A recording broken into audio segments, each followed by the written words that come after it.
This is me 55 years ago as a young National Service officer serving in Vietnam for 12 months. I was pretty scared and concerned about diggers' welfare in those days, as you could imagine, but I'm even more concerned these days, and not only for the diggers, but for first responders. Mental ill health is of grave concern to me and the Foundation, and no doubt, in my mind, most Australians.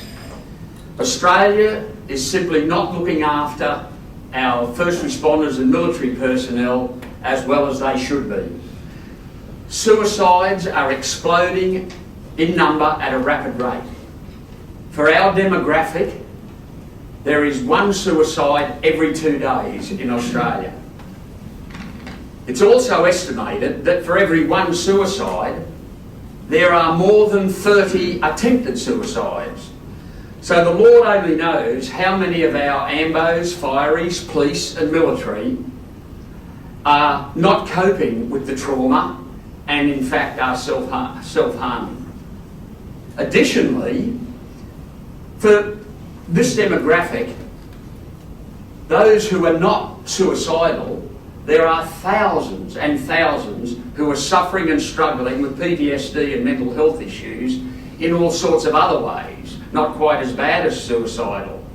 You know, there are domestic issues, there's substance abuse, and of course their partners and their families are not in a good shape. These heroes need and deserve our help. The Aussie Heroes Foundation exists to aid and support first responders and military personnel, past and present, who are suffering and struggling with PTSD and mental health issues as a result of their serving us, our communities and our nation. In late 2016, my wife and I founded Aussie Heroes after a significant amount of research. We didn't want to reinvent the wheel, but we wanted to find a gap because we knew there were gaps, and we wanted the most important gap that we could work on that would help these people. In 2017, we got a band of volunteer mental health professionals who sat with Renita and I for 15 months to develop a very special program which we believed would fill the gap. It became known, or it is known, as Triumph Over Trauma. It is an holistic, live-in,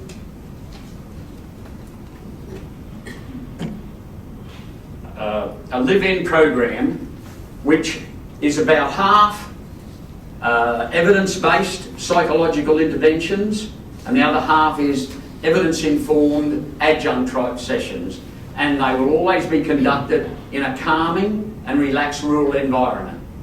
I speak of adjunct type sessions, and for those who may be not aware of that, they are such things as equine assisted therapy, canine support, because we believe in what animals can do for these people.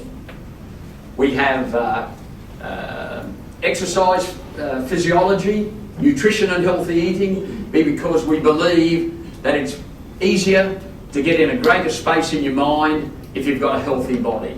And then we have things like trauma-sensitive yoga. We cover laughter and humour. Since 2019, we've run 4 programs, and we thought that was pretty good because COVID was right in the middle of it. So we ran 4 sets of programs because it's not just one program. And the results blew our mind away. We substantially exceeded all our expectations. We have formal results for each individual that goes through. They are gauged on national and international standards, the scales are, and so they're formal evaluation of outcome measures for all the things that make up PTSD and mental health issues. In addition, we get great testimonials, and I've just picked 3 quips or 3 small sections out of 3 of the testimonials that we've got in the last couple of programs. The Triumph Over Trauma program saves lives, was in one. A second one was, this program changed my life forever. And the third one, the program is certainly the best thing I've done on my journey to wellness. Past participants, and we're quite proud of this, most or a lot of the past participants, particularly from the first responder group, have been medically discharged from their job, and they come to us. And what we're really proud of, that we've got examples of AMBOs, fireys and police who've come to us after they've been medically discharged, who are now back in their job. Not all with Queensland Police and Queensland Ambulance and Queensland Fire and Emergency Services. Some have chosen to go into a job a little less stressful. And we help them do those things that they want to do. I'll speak briefly about major costs. Our major cost is labour. It's as simple as that. We only have one full-time employee, paid employee, and that is our Manager Program Services, who is a mental health professional. And then on the other side, but we spend a lot of money on the people that actually present at our programs. They are clinical psychologists, psychotherapists, counsellors, exercise physiologists, nutritionists, and we even have a suicidologist, which at the beginning I didn't even know existed, who comes along and presents sessions. We virtually get no government support, a little bit like Ronnie. We're proud of our volunteer efforts, and we couldn't do what we're doing without volunteers. We have a volunteer work hours to paid work hours ratio of 3 to 1. And we're very, very proud of that. Going forward, there is so much more we can do. There's so much more we can achieve. There's such a better quality of life we can give so many of these people, and we will save lives as we do it. The number is only restricted by the number of programs we can run, and the number of programs we can run is only restricted by the funds we have. Tonight, and thanks to TFN, and hopefully the generosity of the crowd here, with another 15 or 20,000, we can run another 2 programs. We have one in June, starts in a couple of weeks. It is fully funded. All our programs in the past have been fully funded. So we have 2 programs that we could then guarantee we could go ahead with.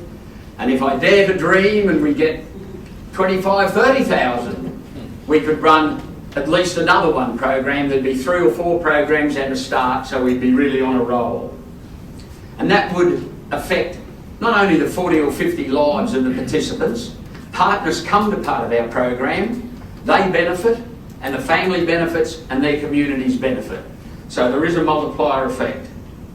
With the rate of increase of PTSD in our demographic, which greatly exceeds that in the general community, and the World Health Organization is warning that mental ill health will become the biggest burden of disease in developed countries worldwide by 2030.